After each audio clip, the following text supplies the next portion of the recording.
I mean, listen, you've come out of foundation, you're beginning to do your the beginning exercises, getting you used to soldiering, getting used to being in the field, getting you used to just being uncomfortable, bad weather, adversity, being tired, still, carrying out a task in under duress.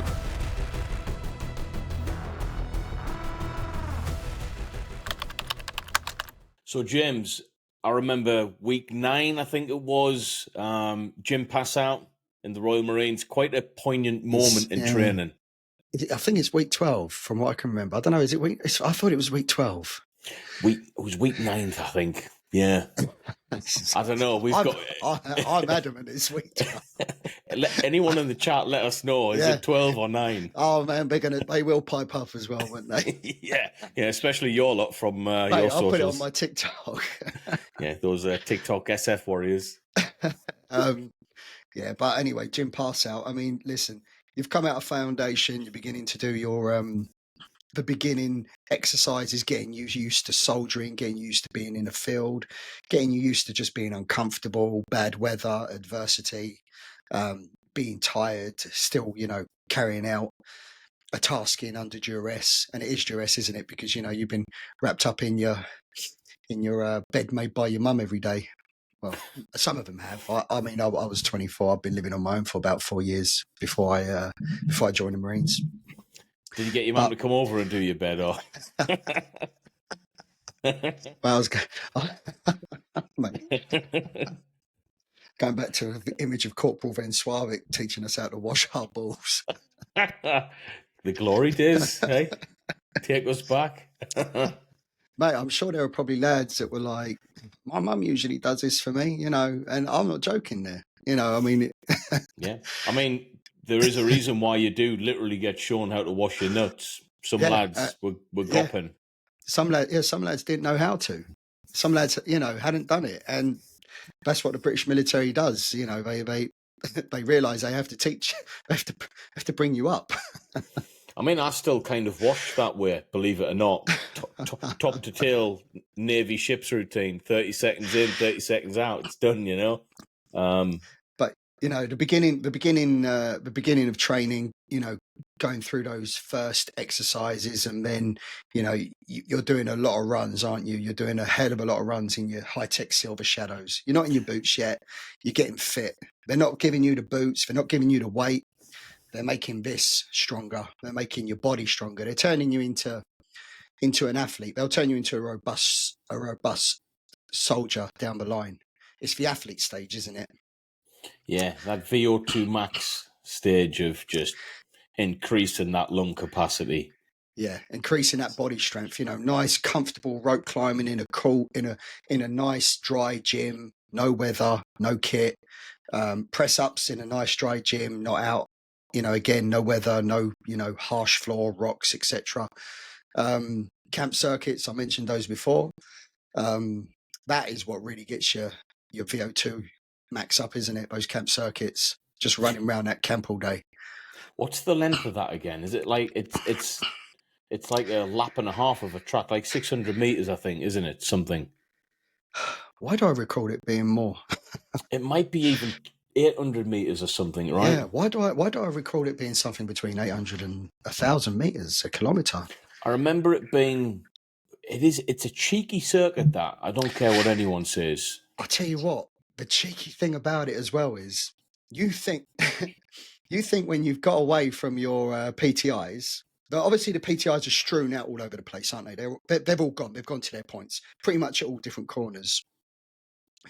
But it's not a case that you can just, chill and cruise it up until the other corner, because did you find that everybody else's DS or training team from every other troop, and there are a lot on the camp, it's their duty, if they see you just taking it easy, they will give you neat shit on the way as well, and they'll flag you for it, and they'll run over and they'll let your training team know as well. Yeah, it's like everyone's out to not get you, but it's all C and I, isn't it? Like you haven't got anywhere to hide. Yeah, you can't get round a corner. I'm away from that PTI. So I'll tell you what, the next PTI is at the next corner. So I've probably got a good couple 100 meters here. I can maybe just take my foot off the gas.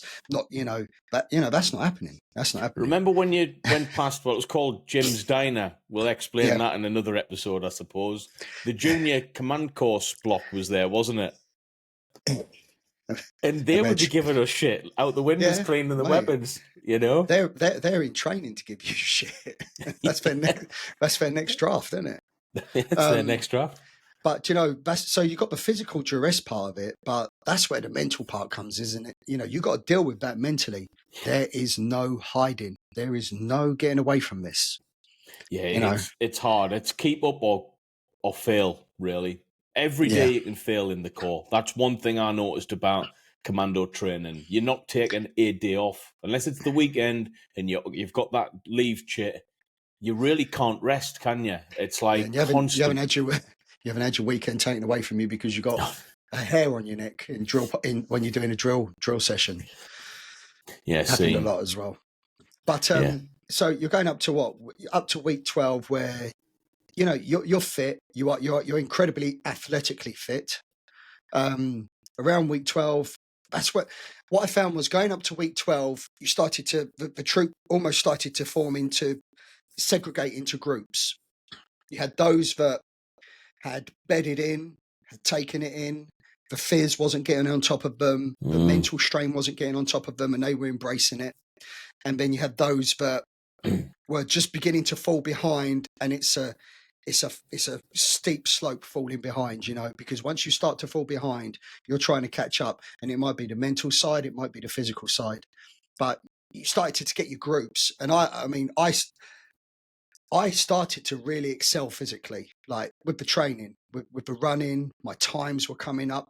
I was a good runner because I used to play basketball to a very high level. I was doing a bleep test every day as a kid, but running really wasn't my thing. I didn't go out and do dedicated runs. But what I started to find was that my 1.5 mile time in trainers started to come down towards the 8-minute mark. And I started to notice in myself a real robust, like resilient engine being built. Like I could run a mile in 5 minutes, just over 5 minutes, flat out, and I could then just go into a walking pace, and my heart rate would just drop. You're confident in that physical fitness that you'd obtained. Do you know what? I was becoming really confident around week 12, and that did show through because I was a PT superior, so I was one of the red vests on my gym pass out. I didn't expect to get that. I got given that because of my performance in the gym. And the fizz I was on top of, the soldiering I was on top of. So I was having it okay. I was having it okay compared to some who had, the world of worries. I get a lot of things on my social medias where people are saying, have you got any tips? Have you got any tips for joining the Marines? Have you got any tips for joining UKSF? And the things that I always say is get it in the bag, get it swept up. The things that you can control, fizz and nav. You can control those two things. Yeah, they're big things. And those candidates, those recruits, those soldiers that struggle with fizz and struggle with nav, they've then got a whole host of problems on top of that, such as weapon drills, such as, maybe even just a military history test, maybe just basic soldiering skills in the field. But if you can get the fizz in the bag, and that is in your control, isn't it? I think so, yeah. I think to a degree. Prepare if you have the benefit of being able to prepare effectively for the Marines, great. If that physical fitness isn't an issue, I mean, that's a massive worry off your shoulder. It's going to be hard, but like you say, having that confidence that you can run, the basics at the beginning, pretty good. Like 1.5 miles, it's not much to ask of people. Run it well. Make sure you can run it in a good time. I would say a good time joining the Corps is around 9 minutes. Let's go there. Yeah, not 9. Do you know what? When I joined, I think mine was 9:30 30. Yeah, same as me actually. 9:30 30-ish. And then at its peak, when I had already become a Marine, it was 7:45. Wow. Yeah. So that's top of the pack, really, isn't it, with guys? That was top of the pack. I noticed that when I went to Faz Lane, and my my troop staffy up in Faz Lane was a PTI, and he'd have us doing like camp circuits up at Faz Lane up in Scotland, and but I was always at the front and first on that. Was that your first draft after Afghan? I know we've got episodes coming on this. Yeah. That was my first suck it up draft. Do you know what I mean? That was my first. Here's your crappy draft, mate. Because you get them, didn't you? You have Normally a good one, you have a bad one. Good one, bad one. That's kind of normally lads' first draft. Suck it up, it's your first one. But I think if you've got aspirations to go SF, I think there's not a better unit on the planet. 100%. You want to go SF, get yourself up to Faz Lane. There, you've got the time to get your head together, to get your fizz together. Definitely, if you're going to be doing the hills, you've got the hills on your back doorstep. They are there. As soon as you walk out of camp, there's the hills. Yeah, it's a phenomenal place. I mean, I never got drafted at Faz's, but I know lads who would literally put their chit in for Faz Lane if they knew in a year's time I want to go on a briefing course or something. Makes a lot of sense how you ended up going down that route, really.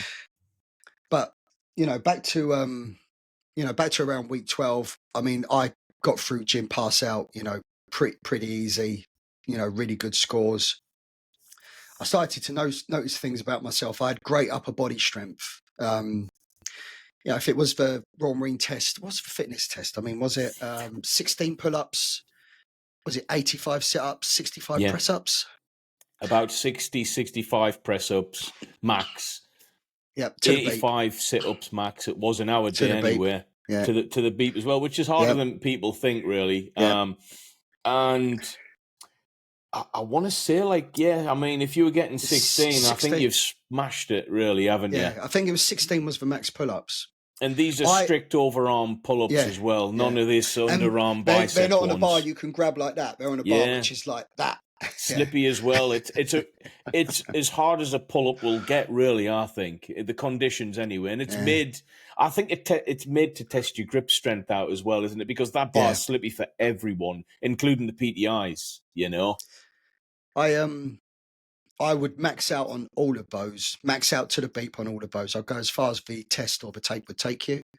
And then with the rope climbs, I was one of the fastest rope climbers. You had Terry John. Obviously, a lot of the guys who are watching this will know Terry John. Yeah. He was very popular on the show. Terry John was incredibly good at rope climbing. Really? He could climb a rope. Michael Uregi, he was on the he was on the show quite a bit as well because he made it quite far. I don't think he did pass out with us. No, was he the guy with the glasses? He was the guy with the glasses. Yeah, I know. Michael Uregi's background, he was a boxer from Manchester. That's right, yeah, because he didn't look like a stereotypical bootneck recruit, did he? He was a bit... I mean, wearing Puss's Susaks made you look a little bit geeky anyway, but did he not make it through, did he not? He made it through in the end. Did he really? He did make it through with us, yeah. He do you know what I found? People that came from a fighting background, like have done boxing, done any sort of combat sport, they really, really found the fizz easy. They found not easy, but manageable. Hell of a foundation, James. Yeah. I was an amateur boxer before I joined the Corps, and I'm telling you now, I wouldn't have made it through Commando training if that wasn't my background, because I realised that I struggled with a lot of things in the military, but the fizz, I was able to get through because I had that foundation of pushing through another round. And I didn't when I first started boxing. I lost my first 5 or 6 fights. It wasn't natural to me, fizz. So I was pushed through it. My dad really pushed me through it. I agree with you there. But, the guys that had done boxing or any sort of combat sport, they managed the fizz well. And you know what? I mean, I've gone back to doing combat sport now. I mean, I used to box, I used to do martial arts, etc. And I've gone back to doing combat sports now, primarily boxing. And again, when I get asked on my socials, what's some of the best training I can do for the military? The closest feeling you get to that feeling of hanging out, like your lung, like you can't get enough air in you. Do 2 minutes of sparring in a ring. I so agree. After 2 minutes of sparring in a ring, or 2 minutes of pad work with a decent pad man, go back to your corner, that feeling there where you are like, I want to get my heart rate back down because this is going to kick off again in a minute's time.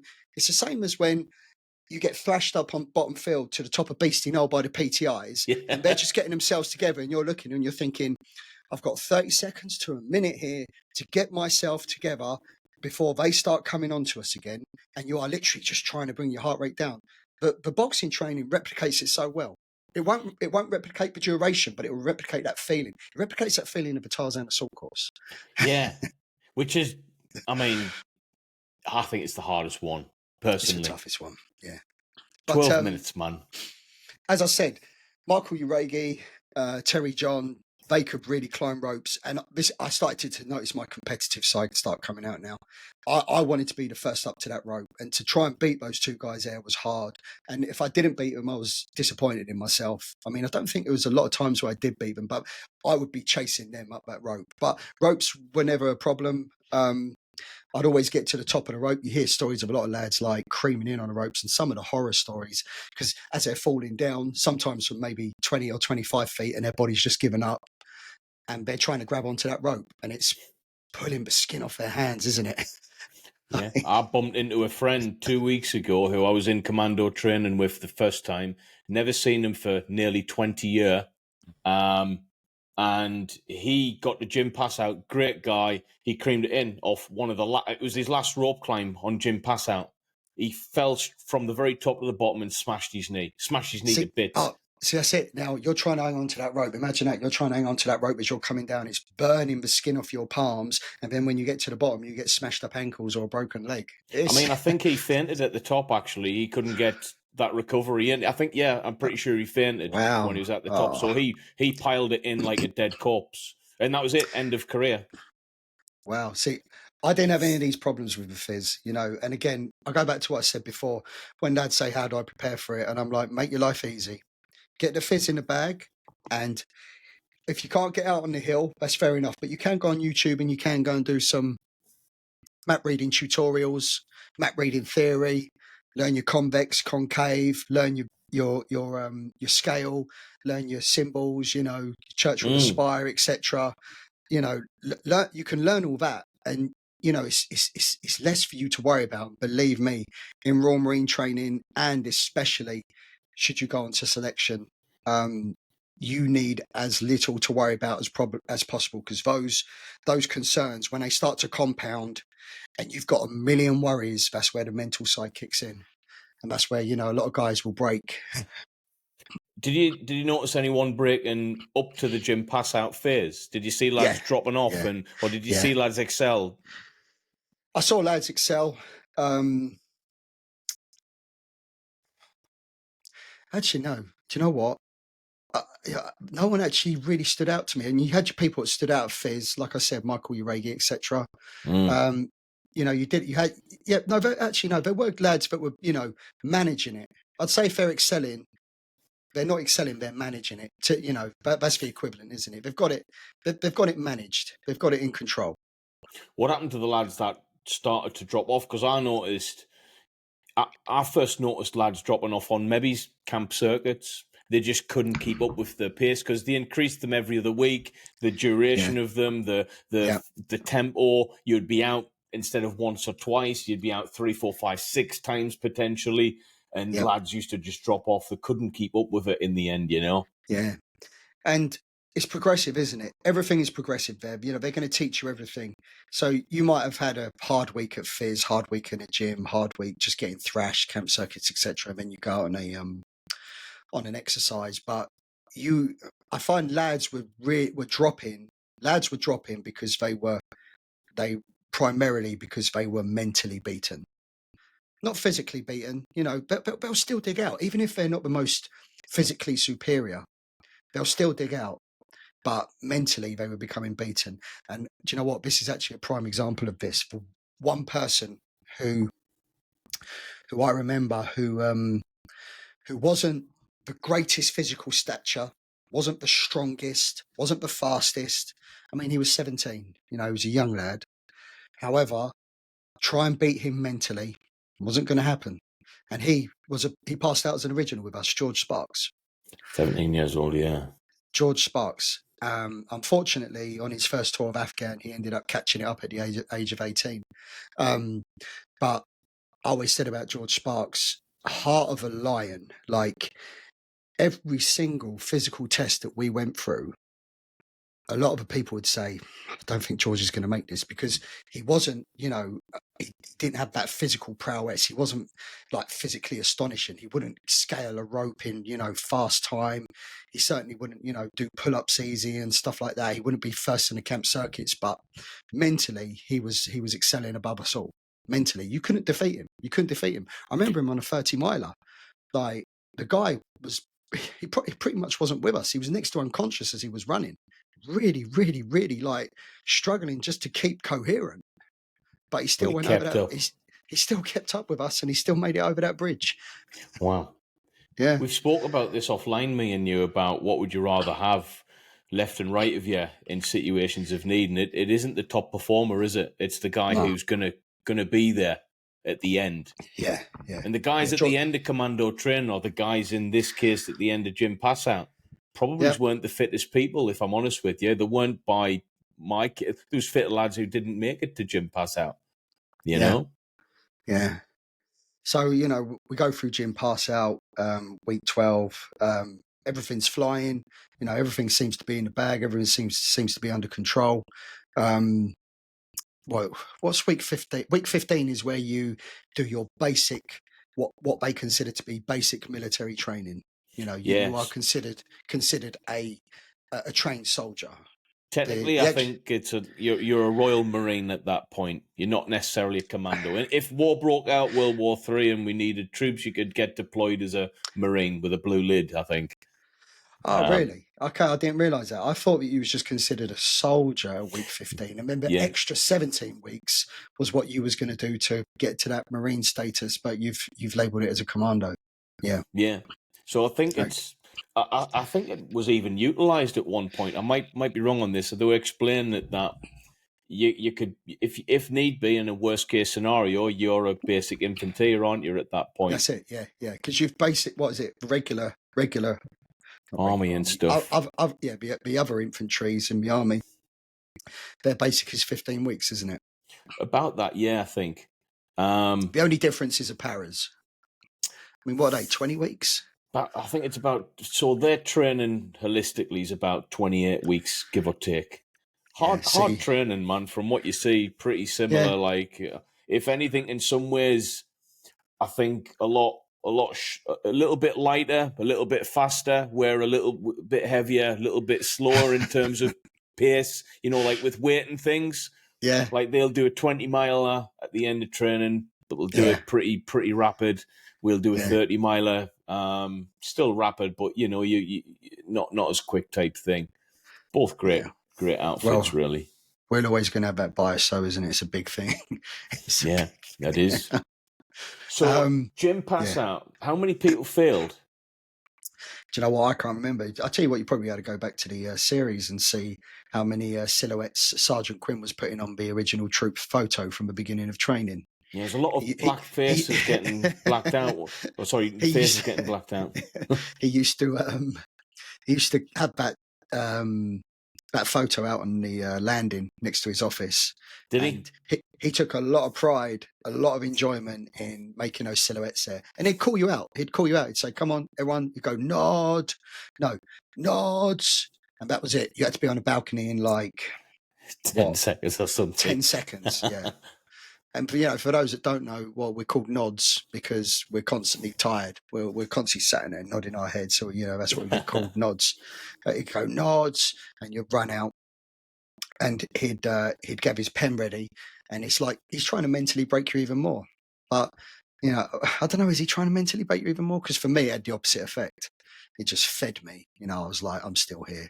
I think for the right person... For the right person, it was the right thing. But for a lot of lads, lads will have left training over something like that, Well, you imagine if you know that you're not doing too well, you probably sat there thinking, oh, God, that's going to be me on the next one. They used to sometimes half colour people out, or they'd put like a an outline on people as I well never. who were underperforming. Oh, I didn't experience that. That's Like really an bad. outline, like, he's getting he might get thinned out and stuff. Imagine if you're oblivious to that and you go, look at that picture and you see an outline around you. Oh, mate. Yeah, That's hideous. yeah. But so you just, after that, you're continuing your your soldiering exercises. They're becoming progressively harder, progressively more tactical. The load carries are getting progressively longer. Also, the troop is beginning to get smaller. So as a result of that, you're having a lot more attention put onto you, both from a point of view of the eyes are on you, so you can't escape, but also from a point of view that you're getting more one-to-one instruction, so you're becoming an even better soldier. Time on sentry, I say sentry, those in the army known it as stag. Time on sentry is becoming longer because there's less of you. That's true, actually. Less to pass that around. It's hideous, isn't it? Instead of like maybe, I remember at the end you're doing like 2 4-hour stints a night and it's being passed around. Well, you imagine we had 7 people. I can't remember how they managed it, but instead of having those huge numbers where you could all do half hour each, you're just on permanent send, aren't you? You're on permanent sentry, mate.